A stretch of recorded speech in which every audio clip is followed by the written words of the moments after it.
আসসালামু আলাইকুম বন্ধুরা, আজকে আমি নিয়ে চলে এলাম ডিম ডালের একটা রেসিপি নিয়ে। এই রেসিপিটা বানাতেও যেমন সহজ আর খেতেও দুর্দান্ত স্বাদ, আর কম সময়ের মধ্যে এটা তৈরি করে নিতে পারবেন। ডিম আর ডাল আলাদা রান্না না করে একসঙ্গে এইভাবে রান্না করলে সময়ও কম লাগে, আর এটা আপনারা গরম ভাতের সঙ্গে, রুটি, পরোটা সঙ্গে সব কিছুর সঙ্গে এটা আপনারা গরম গরম পরিবেশন করতে পারেন। তো চলুন রেসিপিতে যাওয়া যাক। আমি এখানে নিয়ে নিয়েছি 1 কাপ মসুর ডাল। মসুর ডালটাকে আমি খুব ভালো করে পানি দিয়ে কচলে কচলে ধুয়ে নেব।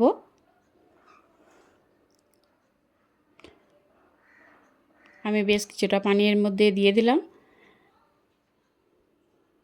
এভাবে হাত দিয়ে কচলে কচলে 2 থেকে 3 বার পানি পাল্টে পাল্টে মসুর ডালটাকে আমি খুব ভালো করে ধুয়ে নেব।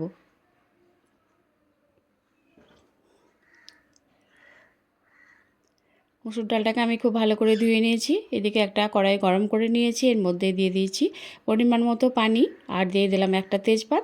এরপর আমি মসুর ডালটা এর মধ্যে দিয়ে দেব। মসুর ডালটাকে আমি সেদ্ধ করে নেব।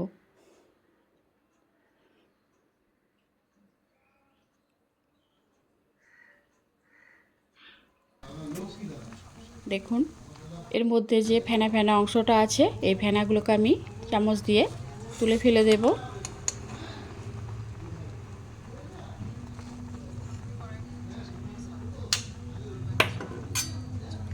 এরপর আমি মসুর ডালটাকে একটু ভালো করে সেদ্ধ করে নিয়েছি। দেখুন, এরকম একটু এর মধ্যে পানি আছে, এটাকে আপনারা শুকিয়ে নিতে পারেন বা থাকলেও অসুবিধা নেই। মসুর ডালটা আমি সেদ্ধ করে নিয়েছি। এরপর এখানে একটা ফ্রাই প্যান গরম করে নিয়েছি। এখানে আমি দিয়ে দিলাম পরিমাণ মতো তেল। তেলটাকে গরম করে নিয়েছি। এরপর আমি এর মধ্যে দিয়ে দিলাম অল্প একটু নুন, আর দিয়ে দেব অল্প একটু হলুদ গুঁড়ো। এরপর আমি এখানে 4টে ডিমকে সেদ্ধ করে খোসা ছাড়িয়ে নিয়েছি। এরপর আমি ডিমগুলোকে একটু ভেজে নেব।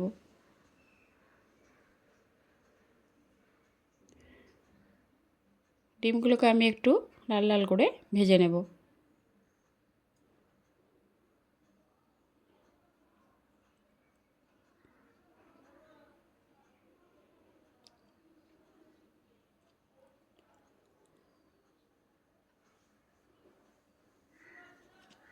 ডিমটাকে আমি দেখুন লাল লাল করে ভেজে নিয়েছি। এরপর আমি ডিমগুলোকে এখান থেকে তুলে নেব।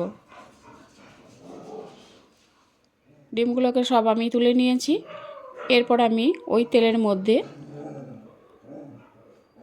অল্প আর একটু তেল দিয়ে দিলাম। মানে ডালটাকে রান্না করে নেব। এখানে আমি ফোড়নের জন্য দিয়ে দিলাম 1 চামচ গোটা জিরে, 2টো শুকনো লঙ্কা, আর 2টো তেজপাত। ফোড়নটাকে আমি একটু ভেজে নেব।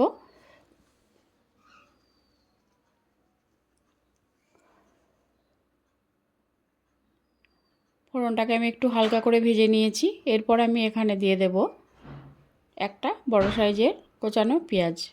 পেঁয়াজটাকে আমি খুব ছোট ছোট করে কুচিয়ে নিয়েছি।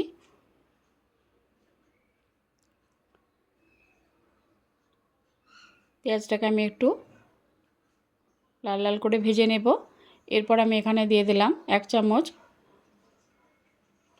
আদা বাটা। আমি এখানে রসুন ব্যবহার করিনি, আপনারা চাইলে এখানে রসুন ব্যবহার করতে পারেন, তবে রসুন না দিলেও এটা খেতে টেস্টি হবে আদা দিয়েও। শুধু আদা পেঁয়াজটাকে আমি একটু লাল লাল করে ভেজে নিয়েছি।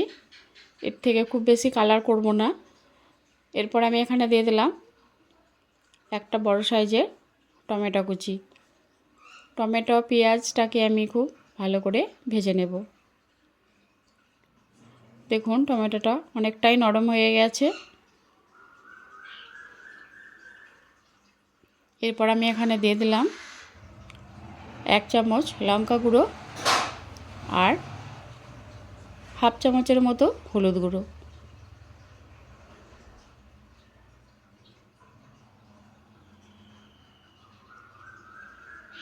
মশলাটাকে আমি একটু ভালো করে কষিয়ে নেব।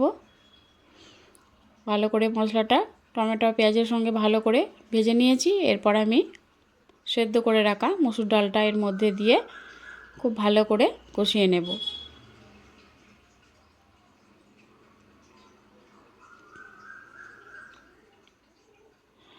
এই রেসিপিটা রান্না করতেও যতটা সহজ আর খেতেও দুর্দান্ত লাগে।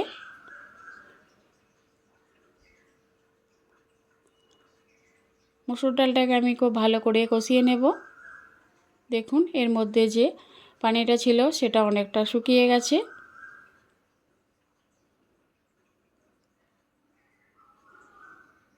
এরপর আমি এখানে দিয়ে দিলাম স্বাদ মতো নুন আর দিয়ে দিলাম 1 চামচ চিনি। আবার একটু নেড়েচেড়ে ভালো করে মিশিয়ে নেব।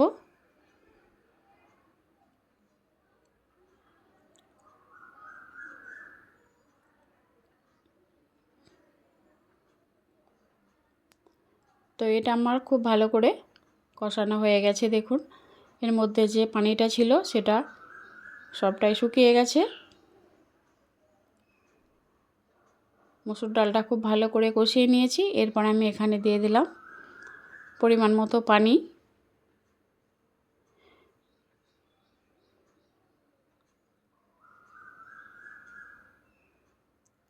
পানিটা দিয়ে আমি এটাকে ফুটতে দেব।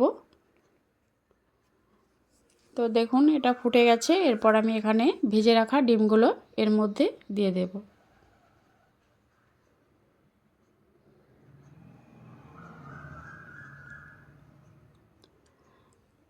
এখানে দেখে মনে হচ্ছে ডালটা অনেকটা ঝোল আছে, কিন্তু এটা ঠান্ডা হয়ে গেলে শুকিয়ে যাবে।